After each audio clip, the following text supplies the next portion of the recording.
കർത്താവിൻ രക്ഷിതമായ യേശുക്രിസ്തുവിൻ്റെ ധന്യനാമത്തിൽ വീണ്ടും വിശുദ്ധന്മാരായി G2R പ്ലാറ്റ്ഫോമിൽ ദൈവവചനം കേൾക്കുന്ന എല്ലാവർക്കും ഒരിക്കൽ കൂടെ വന്ദനം. ഈ വിഷയം G2R എന്ന് പറയുവാൻ കാരണം ഉൽപ്പത്തി പുസ്തകം തൊട്ട് പുറപ്പാട് പുസ്തകം വരെ ഒന്നോടൊന്ന് കോർത്തിണക്കി ചേർത്ത് പഠിക്കുന്ന വിഷയം ആകയാലാണ്. ആദ്യത്തേത് നിഴലും രണ്ടാമത്തേത് പൊരുളും മാത്രം. ഇത് മനസ്സിലാക്കിയാണ് കൊലോസ്യർക്ക് എഴുതിയ ലേഖനത്തിൽ ഒരു കാലത്ത് ന്യായപ്രമാണത്തിൻ്റെ വക്താവായി ഓടി നടന്ന് ദൈവസഭയ്ക്ക് ഉപദ്രവവും ദൈവസഭയെ നശിപ്പിച്ചേ അടങ്ങൂ എന്ന ശ്രദ്ധയോടുകൂടെ നിന്ന് പ്രവർത്തിച്ച പൗലോസും പറയുന്നത് മറന്നു പോകരുത്. കൊലോസ്യർക്ക് എഴുതിയ ലേഖനം 2-ാമത്തെ അധ്യായം 16 തൊട്ട് 18 വരെയുള്ള വാക്യങ്ങൾ. അതുകൊണ്ട് ഭക്ഷണപാനീയങ്ങൾ സംബന്ധിച്ചോ പെരുന്നാള്, വാവ്, ശബത്ത് എന്നീ കാര്യത്തിലോ ആരും നിങ്ങളെ വിധിക്കരുത്. ഇവ വരുവാനിരുന്നവയുടെ നിഴൽ മാത്രമായിരുന്നു. ദേഹം എന്നതോ ക്രിസ്തുവിനുള്ളത്. താഴ്മയിലും ദൂതന്മാരെ ആരാധിക്കുന്നതിലും രസിച്ച് സ്വന്തം ദർശനങ്ങളെ പ്രവേശിക്കുകയും തൻ്റെ ജഡമനസ്സിനാൽ വെറുതെ ചീർക്കുകയും തലയെ മുറുകെ പിടിക്കാതിരിക്കുകയും ചെയ്യുന്നവർ ആരും നിങ്ങളുടെ വിരുത് തെറ്റിക്കരുത്.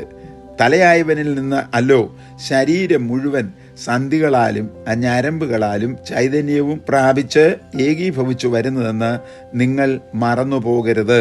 അതുകൊണ്ടാകുന്നു ഈ വിഷയത്തെ ഇത്രമാത്രം ആഴമായി നാം വിചിന്തനം ചെയ്യുന്നതിനുള്ള കാരണം. ഇസ്രായേൽ ജനങ്ങളുടെ ആരാധനാകേന്ദ്രമായിരുന്ന സമാഗമന കൂടാരത്തിലെ പരിശുദ്ധ സ്ഥലത്ത് 2.5 മുഴം നീളം 1.5 മുഴം വീതിയിൽ വെട്ടപ്പെട്ട കൽപ്പലകകൾ 2 ഭാഗങ്ങളായി നാം ചിന്തിച്ചു. 1 സ്വർഗത്തിൽ നിന്ന് കൊണ്ടുവന്നത്, 2 ഭൂമിയിൽ നിന്ന് എടുക്കപ്പെട്ടത്. അതിൽ 1-ാമത്തെ കൽപ്പലകകളുടെ വിഷയങ്ങൾ അല്പാൽപമായി നാം വിചിന്തനം ചെയ്തു. 2-ാമത്തെ കൽപ്പലകകളിലേക്ക് പ്രവേശിക്കാം. പുറപ്പാട് പുസ്തകം 34-ാം അധ്യായം 1 മുതൽ 4-ഉം 28-ാമത്തെ വാക്യം.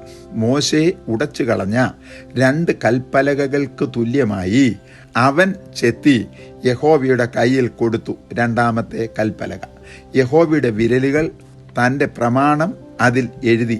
പെട്ടകത്തിനുള്ളിൽ സൂക്ഷിക്കപ്പെട്ടിരിക്കുന്നതുമായ കൽപ്പലകകൾ ദൈവപുത്രൻ്റെ കൽപ്പനയാൽ ദൈവത്തിൻ്റെ ദാസന്മാരിൽ ഭൂമിയിൽ നിന്നും കൽപ്പനകൾ ഉപദേശിച്ച് പ്രബോധിപ്പിച്ച് ദൈവസഭയാകുന്ന ദൈവാലയത്തിലെ അംഗങ്ങളാക്കപ്പെടുന്ന പുതിയ നിയമ വിശ്വാസികളുടെ നിഴലത്ര. ആധാരമായി മത്തായി സുവിശേഷം 16:18, 28-18-19, അപ്പോസ്തല പ്രവർത്തികൾ 2-ാം അധ്യായം 43, പത്രോസിൻ്റെ 4 ലേഖനം 2-ാം അധ്യായം 4-ഉം 5-ഉം വാക്യങ്ങൾ. 1-ാമത്തേതും 2-ാമത്തേതും കൽപ്പലകകളിലെ ദൈവത്തിൻ്റെ വിരൽ കൊണ്ട് ആയിരുന്നു എഴുതപ്പെട്ടത്. പുറപ്പാട് ദിവസം 31-18, 32-15, 34-28.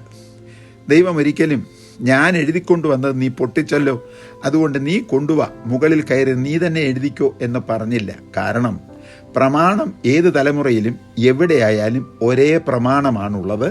അത് വള്ളി മാറരുത്, പുള്ളി മാറരുത്. സ്തോത്രം. അതിൽ കുത്തും കോമായും കൂടരുത്, കുത്തും കോമായും കുറയരുത്. ഇഷ്ടമില്ലാത്തത് മാറ്റരുത്, ഇഷ്ടമുള്ളത് കൂട്ടിച്ചേർക്കരുത്. വിശ്വാസികളാകുന്ന കല്ലുകളിൽ ദൈവത്തിൻ്റെ സാക്ഷ്യമാകുന്ന പ്രമാണങ്ങൾ എഴുതുന്നതും ആത്മാവായി ദൈവത്തിൻ്റെ അദൃശ്യമായ കരങ്ങളാൽ അത്രേ എന്നുള്ളത് ദൈവവചനത്തിലെ അനിഷേധ്യമായ വചനം ആകുന്നു. പഴയ നിയമ പുതിയ നിയമ എഴുത്തുകൾ. വിശുദ്ധ പഴയ നിയമ ഗ്രന്ഥങ്ങൾ 39 എണ്ണം ആകുന്നു. ഇവ എത്ര പേർ എഴുതിയെന്ന് കൃത്യമായി പറയുന്നത് അസാധ്യം. വിശേഷാൽ രാജാക്കന്മാരുടെയും ദിനവൃത്താന്തങ്ങളുടെയും പുസ്തകങ്ങൾ. എന്നാൽ മോശയെ ആദ്യത്തെ 5 പുസ്തകങ്ങളായ ന്യായപ്രമാണം, ലോ അഥവാ തോറ എഴുതി എന്നത് സത്യം. മറ്റു പുസ്തകങ്ങൾ, സങ്കീർത്തനം ഒഴികെ എല്ലാം എഴുതിയത് ആരാകുന്നുവെന്ന് വ്യക്തമായി രേഖപ്പെടുത്തപ്പെട്ടിട്ടുണ്ട്. എന്നിരുന്നാലും ഈ പുസ്തകങ്ങൾ എല്ലാം ദൈവശ്വാസീയം ആകുന്നുവെന്നും അവയുടെ ലക്ഷ്യം എന്താകുന്നു എന്നും വിശുദ്ധ വേദപുസ്തക എഴുത്തുകാർ വ്യക്തമാക്കിയിട്ടുണ്ട്. ആധാരമായി തിമോഥെയൂസിൻ്റെ 2-ാം ലേഖനം 3-ാം അധ്യായം 16-ാമത്തെ വാക്യവും സഭാപ്രസംഗിയുടെ പുസ്തകം 12-ാം അധ്യായം 11-ാമത്തെ വാക്യവും പത്രോസ് എഴുതിയ 1-ാമത്തെ ലേഖനം 1-ാമത്തെ അധ്യായം 10-ാമത്തെ വാക്യവും വായിച്ചു കൊണ്ടാൽ മതി. എന്നാൽ പുതിയ നിയമത്തിൽ നാം കാണുന്ന 27 ഗ്രന്ഥങ്ങൾ 8 പേരാൽ എഴുതപ്പെട്ടു. ഇവരിൽ കർത്താവിൻ്റെ ശിഷ്യഗണത്തിൽപ്പെട്ട അപ്പസ്തലന്മാർ 3 പേർ 8 ഗ്രന്ഥങ്ങളും, വിശുദ്ധ പൗലോസ് 14 ലേഖനങ്ങളും, കർത്താവിൻ്റെ അർത്ഥ സഹോദരന്മാരായിരുന്ന യാക്കോബും യൂദയും ഓരോ ലേഖനങ്ങളും, പത്രോസിൻ്റെ ശിഷ്യൻ മർക്കോസ് 1, പൗലോസിൻ്റെ ശിഷ്യൻ ലൂക്കോസ് 2 ഗ്രന്ഥങ്ങൾ വീതം മൊത്തം 27 പുസ്തകങ്ങളാണ് രചിക്കപ്പെട്ടിട്ടുള്ളത്. മോശയാൽ പണി ചെയ്യപ്പെട്ട യഹോവയുടെ വിരലുകളാൽ എഴുതപ്പെട്ട ന്യായപ്രമാണം സമാഗമന കൂടാരത്തിനുള്ളിൽ പെട്ടകത്തിൻ്റെ അകത്തു വയ്ക്കപ്പെട്ട കൃപാസനത്താൽ മൂടപ്പെട്ടിരിക്കുന്നത് പോലെ പുതിയ നിയമസഭയാകുന്ന ദൈവാലയത്തിൽ തിമോഥെയോസിൻ്റെ 1-ാം ലേഖനം 3-ാമത്തെ അധ്യായം 14 മുതൽ 16 വരെയുള്ള വാക്യങ്ങൾ. അവിടെ പൗലോസ് തിമോഥെയോസിനോട് പറയുകയാണ്, മകനെ തിമോഥെയോസേ, വേഗത്തിൽ ഞാൻ എൻ്റെ അടുക്കൽ വരുവാനിച്ഛിക്കുന്നു. താമസിച്ചു പോയാൽ ദൈവത്തിൻ്റെ ഭവനവും ദൈവത്തിൻ്റെ സഭയുമാകുന്ന ദേവാലയത്തിൽ ഇതിൽ കൂടുതൽ എന്തു വേണം? സമാഗമന കൂടാരം എന്ന പഴയ നിയമ ആലയം നിഴലും പുതിയ നിയമസഭ ദൈവത്തിൻ്റെ തിരുവചന പ്രകാരം പൊരുളുമാകുന്നു.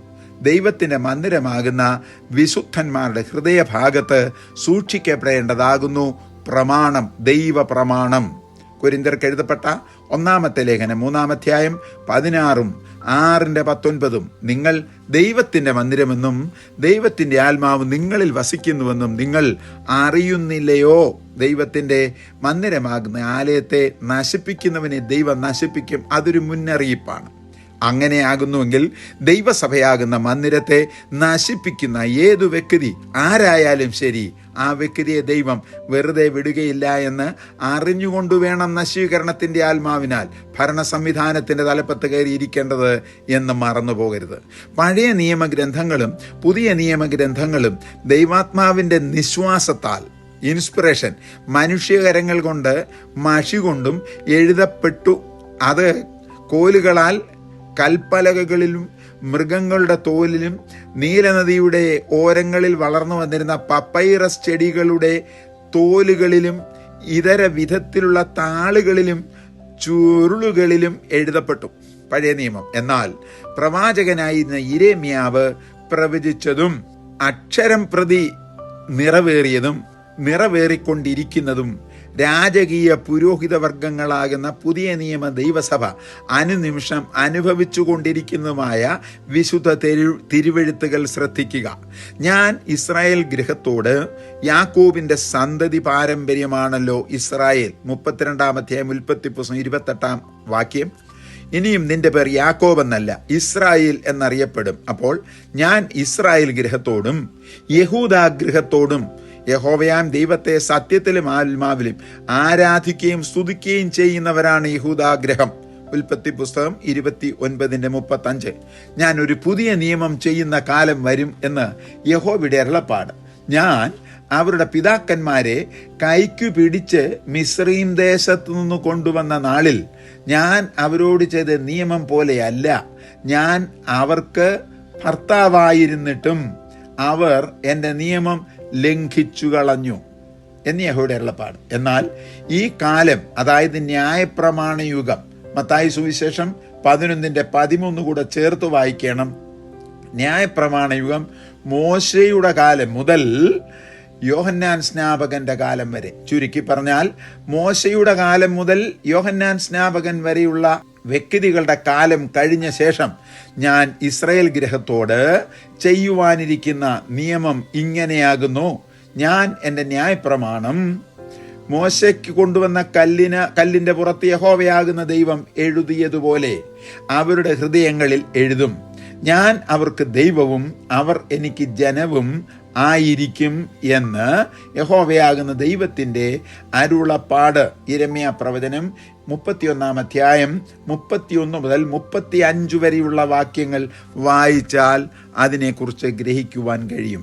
വിശുദ്ധ തിരുവെഴുത്തുകളെ കൽപ്പലകകളിലും ചുരുളുകളിലും ആണി കൊണ്ടും എഴുത്തുകോൽ കൊണ്ടും എഴുതി എവിടെയോ ആരും ശ്രദ്ധിക്കാതെ വെക്കേണ്ടതല്ല, പിന്നെയോ അവയെ നിന്റെ വിശ്വാസിയുടെ കഴുത്തിൽ കെട്ടണം, ഹൃദയത്തിൻ്റെ പലകയിൽ എഴുതണം, അങ്ങനെ നാം ദൈവത്തിനും മനുഷ്യർക്കും ബോധ്യമായ ലാവണ്യം സൽബുദ്ധി പ്രാപിക്കും എന്നും സദൃശ്യവാക്യം 3-ാം അധ്യായത്തിൻ്റെ 3-4 വാക്യങ്ങളിൽ ജ്ഞാനികളിൽ ജ്ഞാനിയാകുന്ന ശലോമോൻ പറഞ്ഞിരിക്കുന്നു.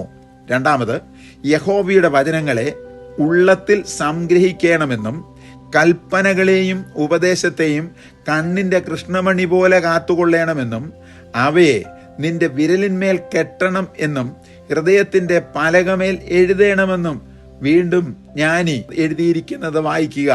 സദൃശ്യവാക്യം 7-ാം അധ്യായം 1 മുതൽ 3 വരെയുള്ള വാക്യങ്ങൾ. മൂന്നാമത്, ന്യായപ്രമാണം ലഭിക്കാത്ത ജാതികൾ ന്യായപ്രമാണത്തിൽ എഴുതിയിരിക്കുന്നവയെ സ്വഭാവത്താൽ ചെയ്യുമ്പോൾ അവർ തങ്ങൾക്ക് തന്നെ ഒരു ന്യായപ്രമാണമാകുന്നുവെന്നും ന്യായപ്രമാണത്തിൻ്റെ പ്രവൃത്തി തങ്ങളുടെ ഹൃദയങ്ങളിൽ എഴുതിയിരിക്കുന്നതായി കാണിക്കുന്നുവെന്നും പൗലോസ് രേഖപ്പെടുത്തിയിട്ടുണ്ട്. റോമർക്ക് എഴുതിയ 2-ാം അധ്യായത്തിൻ്റെ 14-15 വാക്യങ്ങൾ. അടുത്ത് തുടരുകയാണ്. വിശുദ്ധ പൗലോസ് തുടർന്നെഴുതുന്നു, അത് ശ്രദ്ധിക്കുക. ഞങ്ങളുടെ ശുശ്രൂഷയാലുണ്ടായ ക്രിസ്തുവിൻ്റെ പത്രമായി നിങ്ങളിൽ വെളിപ്പെടുന്നുവല്ലോ, അത് മഷി കൊണ്ടല്ല, ജീവനുള്ള ദൈവത്തിൻ്റെ ആത്മാവിനാൽ അത്രേ, കൽപ്പലകയിലല്ല, ഹൃദയം എന്ന മാംസബലയിൽ തന്നെ എഴുതിയിരിക്കുന്നു. കൊരിന്ത്യർക്ക് എഴുതപ്പെട്ട 2-ാം ലേഖനം 3-ാം അധ്യായം 3-ാമത്തെ വാക്യം. 5-ാമത്തെ വിഷയം ശ്രദ്ധിക്കുക. ദൈവത്തിൻ്റെ ന്യായപ്രമാണത്തിൻ്റെ ലിഖിത നിയമങ്ങൾ സംബന്ധിച്ച്, ഭാവിയിൽ നടക്കേണ്ട പ്രവചനത്തെ സംബന്ധിച്ചും യിരെമ്യാവ് പ്രവാചകൻ പ്രവചിച്ച മഹൽ പ്രവചനത്തിൻ്റെ നിറവേറൽ സംബന്ധിച്ച് പ്രത്യുത പ്രവചന വിഷയം പ്രാപിച്ച ജ്ഞാനത്തിൻ്റെ പിൻഗാമികളായി പിന്നീട് അത് നിറവേറലായി അനുഭവിച്ച എബ്രായ വിശ്വാസികളോട് വിശുദ്ധ പൗലോസ് തെളിയിച്ചു പറയുന്നത് കൂടെ ശ്രദ്ധിക്കണം. എന്നാൽ ശ്രദ്ധിക്കാതെ ദൈവം ഇസ്രയേൽ ജനത്തെ ആക്ഷേപിച്ചുകൊണ്ട് അരുളി ചെയ്തത്, ഞാൻ ഇസ്രായേൽ ഗൃഹത്തോടും പാരമ്പര്യ വിശ്വാസികളാണെന്ന്, യഹൂദ ഗൃഹത്തോടും സത്യാരാധനകരാണ്. അപ്പം 2 കൂട്ടർ, പാരമ്പര്യ വിശ്വാസികൾ, സത്യാരാധികൾ. പുതിയ നിയമം ചെയ്യുന്ന കാലം വരും എന്ന് കർത്താവിൻ്റെ അരുളപ്പാട്. ഞാൻ അവരുടെ പിതാക്കന്മാരെ കൈക്ക് പിടിച്ചു മിസ്രയീമിൽ നിന്ന് കൊണ്ടുവന്ന നാളിൽ ഞാൻ അവരോട് ചെയ്ത നിയമം പോലെയല്ല. അവർ എൻ്റെ നിയമത്തിൽ നിലനിന്നില്ല, ഞാൻ അവരെ ആദരിച്ചതുമില്ല എന്ന് കർത്താവിൻ്റെ അരുളപ്പാട്. നിലനിൽക്കാത്തവരെ ആദരിക്കുന്നവനല്ല, തൻ്റെ സ്വഭാവം ത്യജിപ്പാൻ അവൻ മനുഷ്യനല്ല, ആകയാൽ നിലനിൽക്കുന്നുവെന്ന് തോന്നിയാൽ വീഴാതിരിപ്പാൻ ശ്രദ്ധിച്ചു കൊള്ളട്ടെ എന്ന് വിശുദ്ധ പൗലോസ് അപ്പോസ്തലൻ രേഖപ്പെടുത്തിയിരിക്കുന്നു. എന്നിട്ട് പറയുകയാണ്, ഈ കാലം, അതായത് ഈ യുഗം, ഈ ന്യായപ്രമാണ യുഗം കഴിഞ്ഞിട്ട് ഇസ്രയേൽ ഗൃഹത്തോട് ചെയ്യുവാനിരിക്കുന്ന നിയമം ഇതാകുന്നു, ഞാൻ എൻ്റെ ന്യായപ്രമാണം, പ്രമാണത്തിൻ്റെ വിശേഷ നാമം ന്യായമായ പ്രമാണം, അതുകൊണ്ടാണ് ന്യായപ്രമാണം എന്ന് എഴുതിയത്. നിങ്ങൾ ഈ 10 കൽപ്പനകൾ ഒന്ന് ചിന്തിച്ചു നോക്കുക. ഇതിനകത്ത് എന്തെങ്കിലും അന്യായം കാണുന്ന പ്രമാണങ്ങൾ വല്ലതുമുണ്ടോ വിശുദ്ധന്മാരെ? ഒരു വാക്കിൽ പോലും ന്യായവിരുദ്ധമായ പ്രമാണമില്ല. അതുകൊണ്ടാണ് അതിന് ന്യായപ്രമാണം എന്ന് എഴുതിയത്. നിങ്ങൾക്ക് ഞാനാണ് ദൈവം, ഞാനല്ലാതെ അന്യ ദൈവം ഉണ്ടാകരുത്. എന്താണ് അതിനകത്ത് അന്യായം?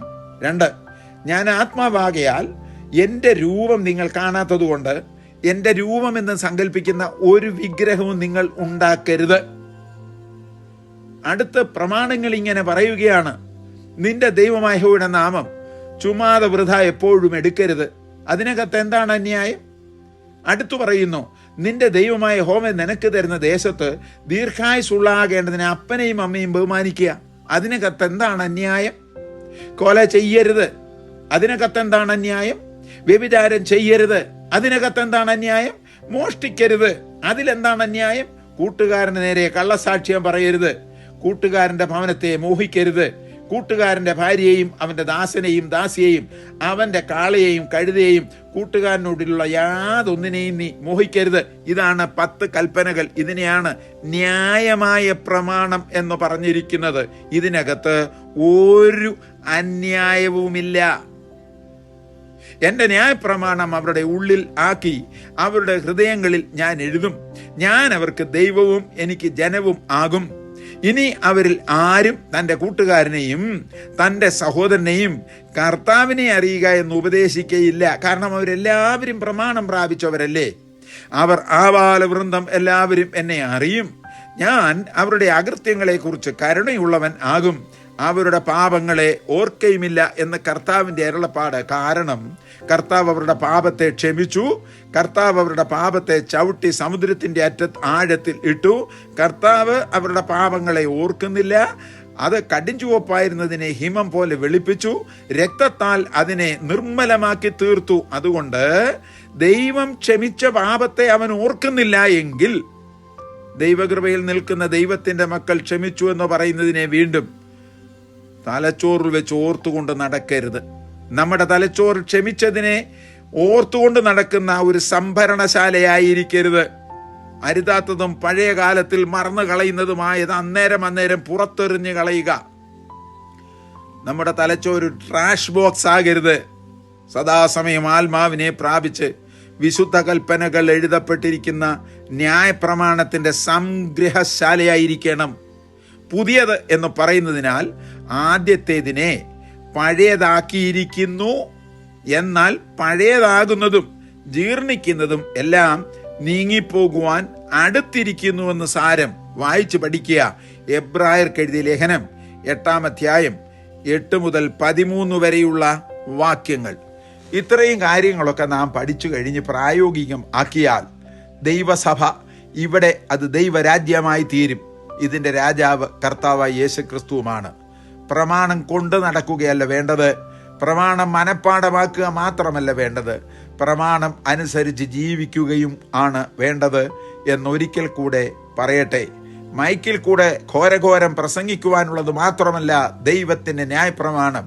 ആരും കാണാതെ രഹസ്യ സ്ഥലത്തായാലും പരസ്യ സ്ഥലത്തായാലും ആര് കണ്ടാലും ഇല്ലെങ്കിലും അതിൻ്റെ നടുവിൽ തങ്ങളുടെ ജീവിതത്തിൻ്റെ അന്തർഭാഗത്തുള്ള സത്യത്തിൻ്റെ ആത്മാവായിരിക്കണം നാം കൊണ്ടു നടക്കേണ്ടതെന്ന് ഒരിക്കൽ കൂടെ ഓർപ്പിച്ചുകൊണ്ട് ഇന്നത്തെ ഹ്രസ്വ പഠനം ഇവിടെ പര്യവസാനിപ്പിക്കുന്നു. ദൈവമേ, ഈ വചനം കേൾക്കുന്ന എല്ലാ ദൈവമക്കളെയും അളവില്ലാതെ വണ്ണം എണ്ണമില്ലാതെ വണ്ണം അനുഗ്രഹിച്ച് ആശീർവദിക്കുമാറാകണമേ. അടിയങ്ങളും അവരെ അനുഗ്രഹിച്ച് തിരുസന്നിധിയിൽ സമർപ്പിക്കുന്നു. വചനത്തോട് കലർപ്പില്ലാതെ, വചനത്തോട് കൂട്ടില്ലാതെ, വചനത്തിൽ നിന്ന് കുറയ്ക്കാതെ സത്യവചനം യഥാർത്ഥമായി പ്രസംഗിച്ചുകൊണ്ട് നിൽപ്പാൻ പൗലോസ് തിമോഥെയോസിനെ പ്രേരിപ്പിച്ചതുപോലെ ഞങ്ങളും സത്യവചനത്തിൻ്റെ സാക്ഷികളായി നിൽപ്പാൻ കൃപ തരുമാറാകണമേ എന്ന് ഒരിക്കൽ കൂടെ പ്രാർത്ഥിച്ച് തിരുസന്നിധിയിൽ പ്രതിഷ്ഠിക്കുന്നു. കേൾക്കുമാറാകണമേ. ആമേൻ.